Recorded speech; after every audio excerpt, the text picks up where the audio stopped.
Section 1. You will hear a conversation between a client and a flight centre agent about making changes to an airline booking. First, you have some time to look at questions 1 to 5.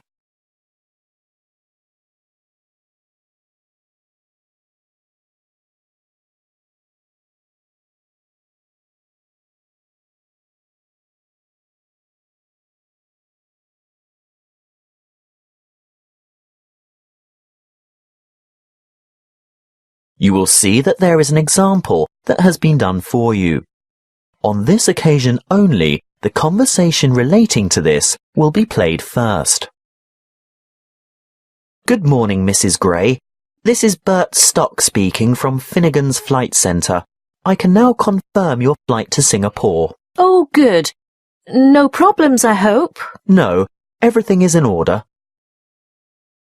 Mrs. Gray is going to Singapore. So, Singapore has been written in the space. Now we shall begin. You should answer the questions as you listen, because you will not hear the recording a second time. Listen carefully and answer questions 1 to 5. Good morning, Mrs. Gray. This is Bert Stock speaking from Finnegan's Flight Centre. I can now confirm your flight to Singapore. Oh, good. No problems, I hope? No, everything is in order. So we got the dates we wanted? Yes, leaving from Hong Kong on the 25th of July and arriving in Singapore later the same day. How long does the flight last? Oh, about 3 hours 40 minutes. So we'd get there at... 9:45. In the evening? No, 9:45 a.m. But that means we'd be leaving at... Your flight leaves Hong Kong at 6:05 a.m. So we'd have to check in an hour before that? Mrs. Gray, check-in closes 60 minutes before your scheduled departure. If you arrive after check-in has closed, you will not be able to board the flight, and you may forfeit your entire fare. I would strongly recommend that you arrive at the check-in counter at least 120 minutes before your departure time. So you're saying we should be at the airport no later than 4:05 a.m.? That's correct. But we'd have to get up in the middle of the night to arrive by that time. Can't we get a later flight? Not on July 25th. Now, there is a later flight on certain weekdays, but not at the weekend. Well, we must go with what we've got then, because we're not at all flexible on the dates because of work commitments. Can I confirm that you want to return on August 7th? Yes, that's the idea. Flight VQ239 will depart from Singapore at 9:20 a.m. on August 7th. Oh, that's a much more civilized time. Tell me, the time zone is the same, isn't it? We don't gain or lose an hour along the way. There's no change in the time zone, so you can expect to be back at around 1 p.m. Does that suit you? Oh, absolutely. I'll have time to unpack before dinner. We're expecting to meet friends at the new seafood restaurant at 8 o'clock. Before you hear the rest of the conversation, you have some time to look at questions 6 to 10.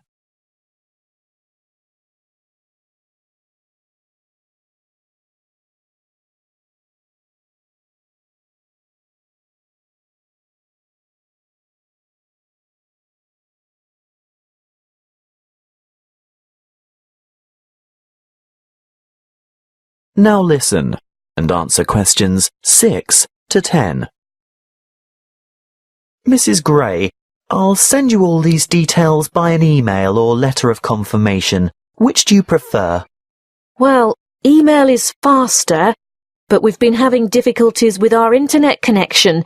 So, if you could post it out, I'd appreciate that. Now, just 1 or 2 other things to check before final confirmation. You're booked on a Lifelight ticket. What does that mean exactly? Well, you'll only have carry-on baggage. Is that right? Oh, yes, that was the original idea. It's so much quicker not having to wait around at the luggage carousel, but... Yes? Can you remind me of the allowance again? With a Lifelight ticket, you're allowed 10 kilos of hand baggage. I'm not sure that's such a good idea now. Oh? Well, apparently we're going to have to attend quite a few formal functions while we're away, so I think I'm going to need a real suitcase to fit the extra clothes and shoes in. Well, that's not a problem. I can upgrade you to the next level and change your ticket to Easy Flight. There will be an extra charge, of course. How much?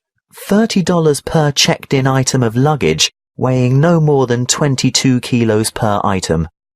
Well, we'll probably manage with just a single suitcase between the two of us. Is it possible to do it like that? Yes, of course. You can take the Easy Flight option, and your husband can stay with the Light Flight ticket. Great. I'll give you your reservation number now, so if you need to make any further changes or inquiries, you can just quote this reference, okay? Yes, I have a pen and paper. What is it? L4G BWF. L4G BUF? WF. Thanks, I've got it now. At this point, I can actually book your seat numbers. Do you have any preference? Window or aisle? Oh, not by the window, Bert. You see, I'm quite a nervous flyer, and I don't like looking out. What's more, my husband likes a bit of room to stretch his legs. Aisle would be good. Great. That's sorted then. As I said, I'll send you the details, and if you need to talk to the agency again, just quote that reference number I gave you. Thanks so much. Bye. That is the end of section 1. You now have half a minute to check your answers.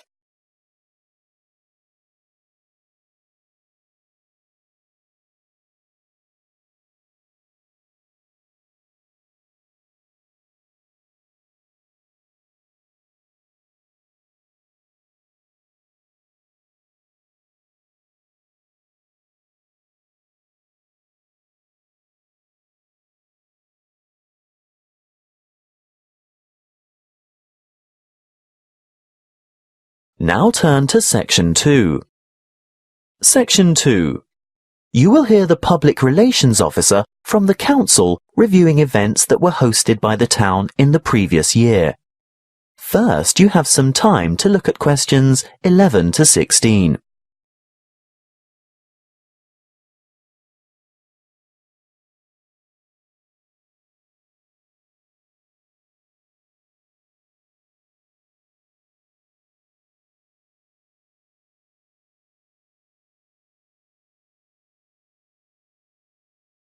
Listen carefully and answer questions 11 to 16. Kingstown has been a busy town this year, with some high-profile and new events happening in and around the area. In January, we hosted the National Kayak Selections, and this competition attracted a number of well-known paddlers, not just from this country, but from Canada, Ireland, England, and Australia. Following this event, we had the nation's top bowls players descend on the township, with the national championships taking place at the Kingstown Bowling Club, attracting well over 400 players. It was a resounding success, as you could see from the numbers thronging the bowling centre in Main Street. February was the month for the Seriously Social Rafting competition, and this was the first time Kingstown had hosted an event of this nature. It attracted 96 paddlers from all walks of life who enjoyed a great day of fun on the river. After the success of last year's Open Half Marathon event, this year, in March, we hosted a women's-only duathlon in an attempt to get more women involved in sport. The starting point was at the Kingstown pool, but an extremely chilly evening saw a huge reduction in the numbers we were expecting. However, approximately 50 participants were not deterred from tackling the event, which for many was the first time, and these hardy contestants went into the first 2.5k run with great enthusiasm. The cycle leg was extremely challenging because it was into a headwind all the way, and the last 5k run was no easier. At this point, I must thank all the volunteers who took time out to help make this event successful, especially the road marshals who did an excellent job. We must also thank the Kingstown Creative Pursuits Society for hosting the wonderful Autumn Festival. The women involved put on a magnificent demonstration of traditional and present-day craft work, ranging from ancient weaving techniques to modern pottery designs and sculpture. These ladies are highly skilled, and they got a good turnout on the day, which, by the way, they are thinking of making a biannual event. So we might have a spring festival on its way.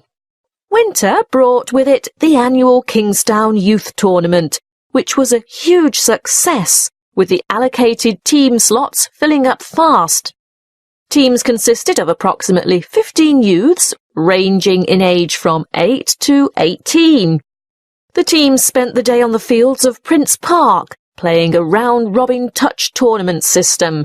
The event, which drew large crowds of the public who cheered and gave lots of support and encouragement for the teams, showcased some outstanding youth talent. Before you hear the rest of the talk, you have some time to look at questions 17 to 20.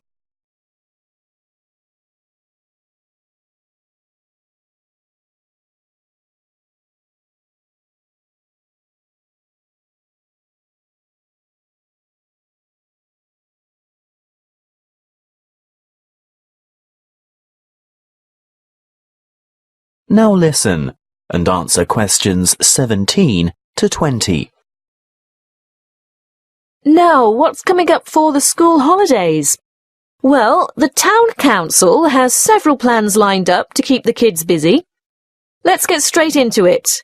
Programme 1, which will take place around the Prince Park area, has a sports agenda and will have participants engaged in a variety of sporting activities such as tennis, athletics, football and swimming.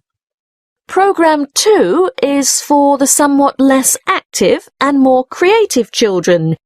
They will do most of their activities in and around the Lord Hall area. These will consist of cooking, craft, dance and hairstyling. You'd be surprised at the number of children who leap at the chance to learn to cook, not to mention the other activities.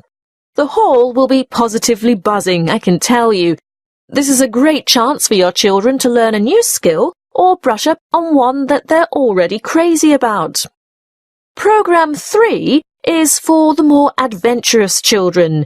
Because of this, we do insist on a minimum age limit of 11 years old. The Duke Recreational Area has been set aside for this programme. Expect your youngsters to learn a lot about leadership and teamwork as they accomplish some of their missions.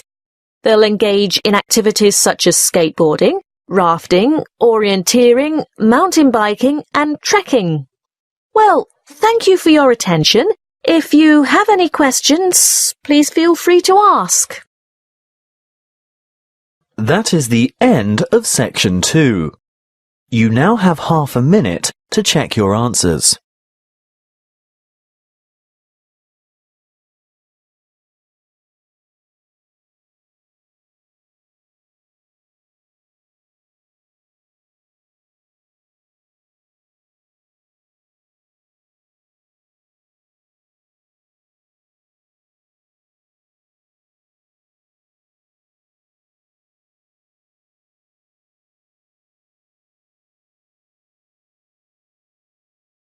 Now turn to section 3.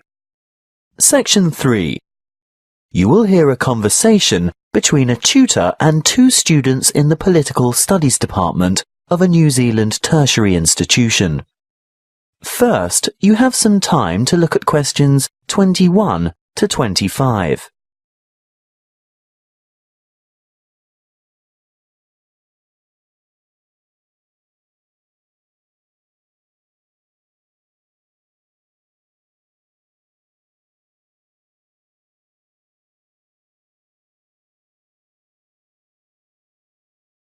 Listen carefully and answer questions 21 to 25.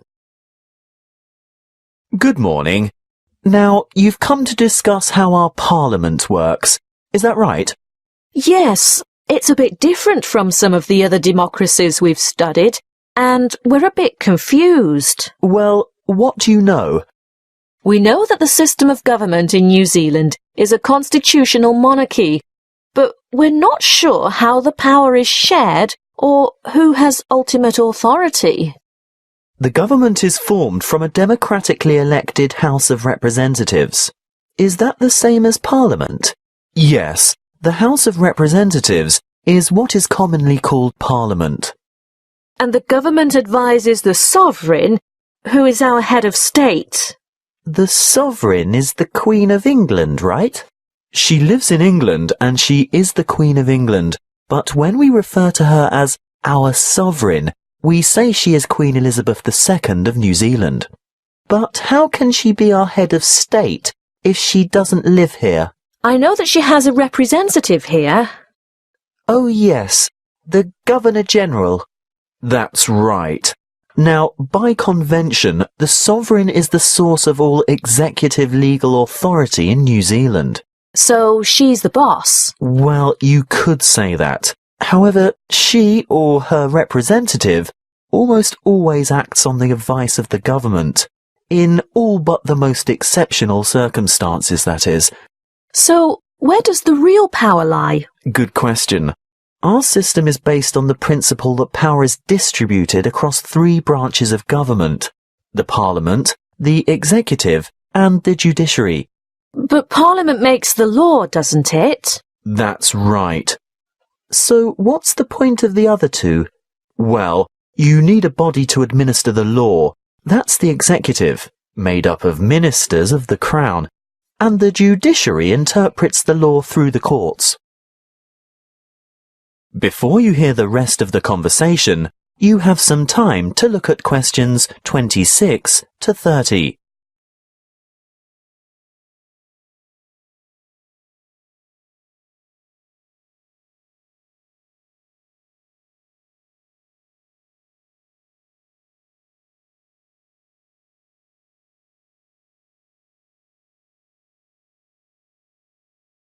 Now listen and answer questions 26 to 30. When I'm watching American legal programs on TV, I always hear people talking about the Constitution and how something is unconstitutional. What exactly is a constitution? It's a document outlining the basic laws or principles by which a country is governed. Do we have one? No. This would actually make a good topic for next semester's debate. There's quite a bit of controversy over that particular issue. New Zealand has no single written constitution or any form of law that is higher than the laws passed in Parliament. OK, I think I've got that. The rules about how our system of government works are all contained in the laws that have been passed by Parliament? Those laws are called Acts of Parliament. But there are also other documents issued under the authority of the Queen and some relevant UK Acts of Parliament. Really? But it's all written down, right? Not exactly. There are several unwritten constitutional conventions as well. I can see why this would make a good topic for debate. Altogether, though, our system is quite simple because our Parliament is unicameral. What does that mean? It means there is just one chamber, the House of Representatives, and there is no upper house. I see. By upper house you mean a second house, like a Senate? In the American model, yes, but the British have a House of Lords as their upper house, don't they? Yes, but the Lords don't have to be elected. But we have elections every 3 years to elect our people's representatives. Yes, and the electoral system is called proportional representation. A lot of democracies have quite different voting systems. Why is ours called MMP? That stands for Mixed Member Proportional Representation. So that's why each elector has 2 votes. Exactly. One for a local member of Parliament for the particular electoral district you live in, and one for a preferred political party. So that's where the proportional part of it comes in. Political parties are represented in Parliament in proportion to the share of votes each party has won in the party vote in the general election. Any more questions? No, not at this stage. Thank you for your time today. Okay. See you in class tomorrow. Bye. That is the end of section 3. You now have half a minute to check your answers.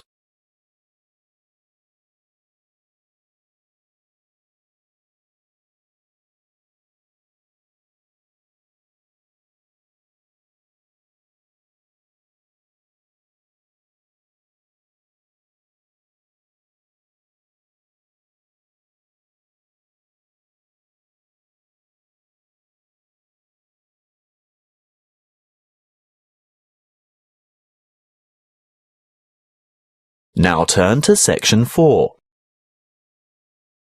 Section 4. You will hear a talk given by an ethics professor on cheating. First, you have some time to look at questions 31 to 40.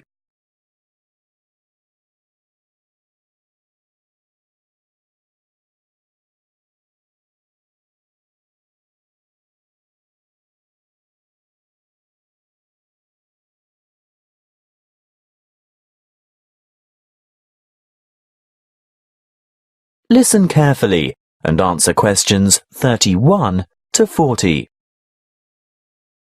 First of all, I would like to thank you for enrolling in this optional ethics course. For some time now, I've been pushing to have it made compulsory for all first-year university students, and you'll soon see why. Today's topic is cheating. For as long as there have been tests, assignments and examinations, there has been cheating of some form or another. How do we define cheating? Well, quite simply, some say it's a violation of the regulations. But what is that set of laws? Who composed them? And are they reasonable? Interestingly, a survey of Year 7 to 12 students last year showed that over a third of them cheated by cell phone during a test. Some by texting answers, and a much smaller percentage by searching the internet. Over half, yes, over half of the survey's participants admitted to cheating of some kind. But, and this is the thing, many of the students didn't even acknowledge web-based cheating as cheating at all. Most thought that phone cheating or downloading a paper off the net was nothing other than a minor offence. So what's the implication? If it's not a serious offence, is it acceptable? We live in a digital age where learning is all about sharing information. And, let's face it, students today have seen so many instances of music, videos, images and text copied online without rightful recognition given as to their origin that I'm not sure whether you even fully understand the concept of plagiarism. But we can't blame the digital age alone. I know that ours is a high-stakes education system. By that I mean there is a great deal to be won or lost by a good or bad grade. If we scrutinise the system, we may well affirm that cheating isn't really dishonest. It's merely a survival skill. For many teachers and students, it's the product that counts, not the process. By process, I mean the way it is produced. You see, when learning becomes nothing more than information sharing, knowledge or data aren't figured out and understood. They're just retrieved and passed on. How much is actually absorbed? When we discuss cheating, we must look at the educational environment as well as the morality, or lack of it. Researchers have found that environments conducive to cheating are those where the focus is wrong. Sometimes instructors have no meaningful relationship with their students, perhaps due to overcrowded classrooms and lecture halls or individual personalities. Secondly, students who cheat are most often the ones who think the task is pointless or the amount of work is overwhelming. If the classroom is a place where learning is genuinely engaging, and the emphasis is on openly exploring ideas, there would be no necessity for cheating. A third, and very important point, is that grades and marks matter more to some students than what they're doing. And lastly, achievement is taken to mean outperforming others, and these competitive practices encourage cheating. Anyway, I fail to see the value in working alone and cramming information into short-term memory. Real collaboration and cooperation puts the focus on thinking rather than on memorizing. I have to say that it's the actions of teachers, classroom organization and cultural background that have as much to do with cheating as individual student behavior. Of course, some students cheat by plagiarizing or copying because they simply don't understand the material, nor do they have any confidence in their writing skills. But I think the majority of students end up plagiarizing because they just don't know how to cite sources correctly, or how to sum up others' ideas in their own words.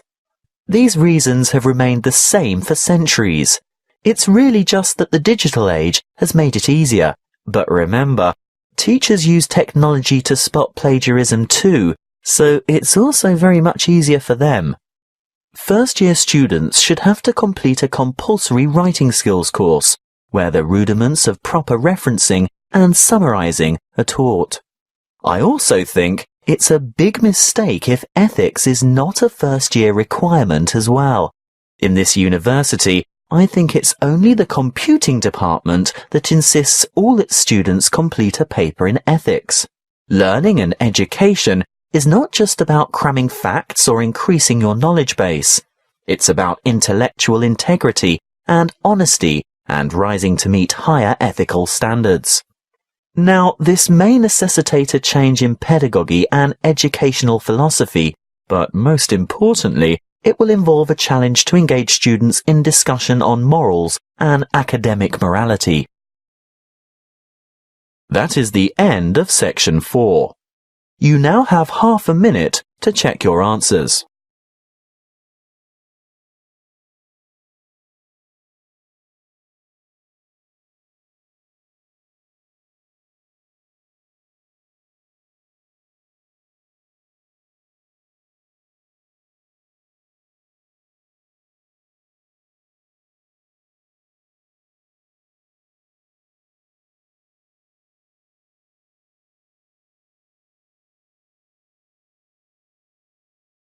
That is the end of the listening test. You now have 10 minutes to transfer your answers to the listening answer sheet.